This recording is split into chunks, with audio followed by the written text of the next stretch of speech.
Le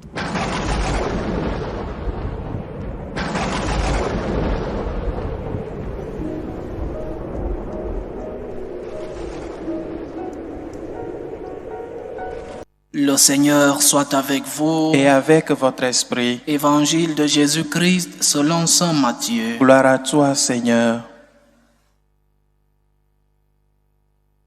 En ce temps-là, Jésus disait à ses disciples, « Vous êtes le sel de la terre, mais si le sel devient fade, comment lui rendre de la saveur? Il ne vaut plus rien, on le jette dehors, et il est piétiné par les gens. Vous êtes la lumière du monde. Une ville située sur une montagne ne peut être cachée. Et l'on n'allume pas une lampe pour la mettre sous le boisseau. On la met sur le lampadaire et elle brille pour tous ceux qui sont dans la maison. De même que votre lumière brille devant les hommes, alors, voyant ce que vous faites de bien, ils rendront gloire à votre Père qui est aux cieux. » Acclamons la parole de Dieu. Louange à toi, Seigneur Jésus. Vous êtes la lumière du monde. Vous êtes le sel de la terre. Sommes-nous la lumière du monde?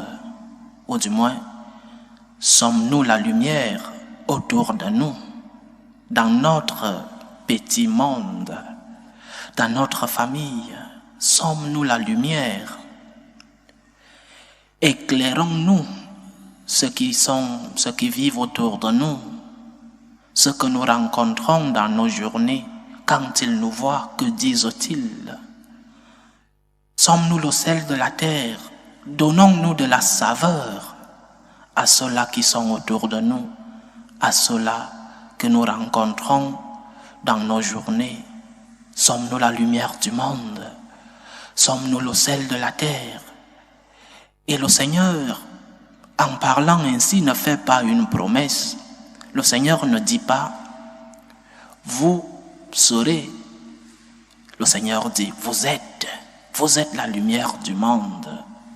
C'est un impératif. Pour le chrétien, être la lumière du monde n'est pas une option. Pour le chrétien, être le sel de la terre n'est pas une option. Aimer pour le chrétien n'est pas optionnel. J'aime ou je n'aime pas. Aimer pour le chrétien, c'est un devoir, c'est un impératif. Parce que celui qui nous l'a commandé, c'est Dieu lui-même. C'est le Christ lui-même. Si Jésus utilise cette comparaison, celle de la lumière, avec la mission de ses disciples, la mission que ses disciples doivent développer au milieu du monde, c'est parce qu'il veut attirer notre attention sur les carences de notre société. La mission de l'Église est d'apporter le salut dans les cœurs des hommes. Mais cette mission passe à travers deux canaux. Ce salut passe à travers deux canaux. Le premier canal, le plus élémentaire, même si aujourd'hui nous l'avons complètement oublié dans notre société, ce que les philosophes appellent et ont toujours appelé la loi morale naturelle. Cette loi qui est gravée dans nos cœurs depuis notre existence. Cette loi que nous avons avant même de savoir qui nous sommes. Cette loi que nous avons dans nos cœurs et que personne n'enseigne. On n'a pas besoin de t'enseigner que tu dois respecter tes parents. C'est naturel. On n'a pas besoin de t'enseigner que le parent doit éduquer son enfant selon ses propres circonstances et selon ses propres convictions.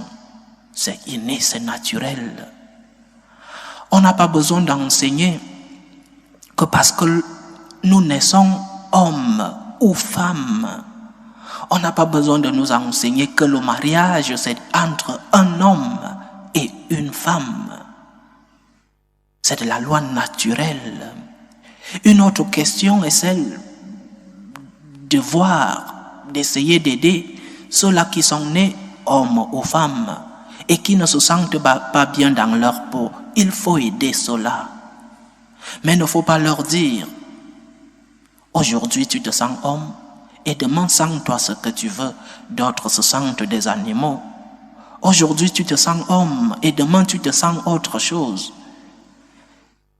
Le matin tu te sens femme et le soir tu te sens autre chose. Ces personnes-là, nous devons les aider. Cela ne veut pas dire que nous devons nier l'évidence de la loi naturelle. Ce que les autres appellent mariage n'en est pas un, parce que le mariage c'est naturellement entre un homme et une femme.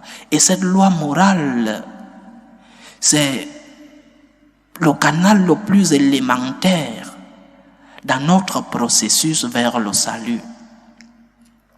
Il est naturel que nous soyons ce que nous sommes à la naissance. Et il est naturel d'avoir des lois que nous avons reçues du fait de la création elle-même. Quand nous sommes créés, nous savons déjà qu'il faut respecter la nature.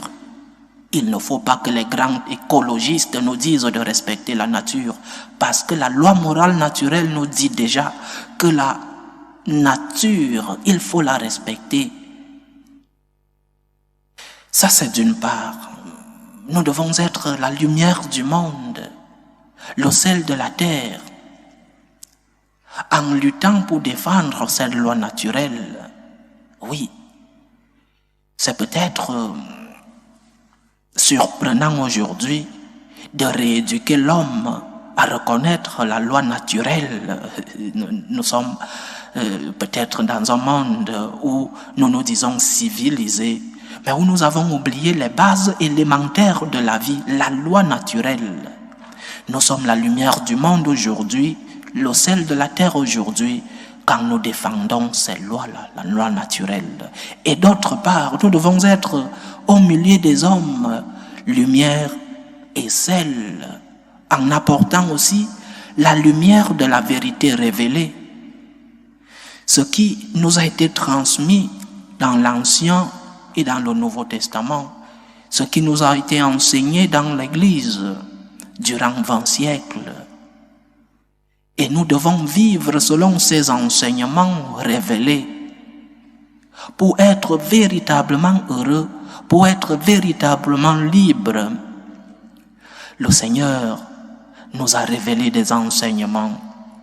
Si l'Ancien Testament nous parlait de ne pas faire le mal, le Nouveau nous parle, le Nouveau nous dit qu'il ne suffit pas de ne pas faire le mal, il faut faire tout le bien possible. Il ne suffit pas de ne pas voler,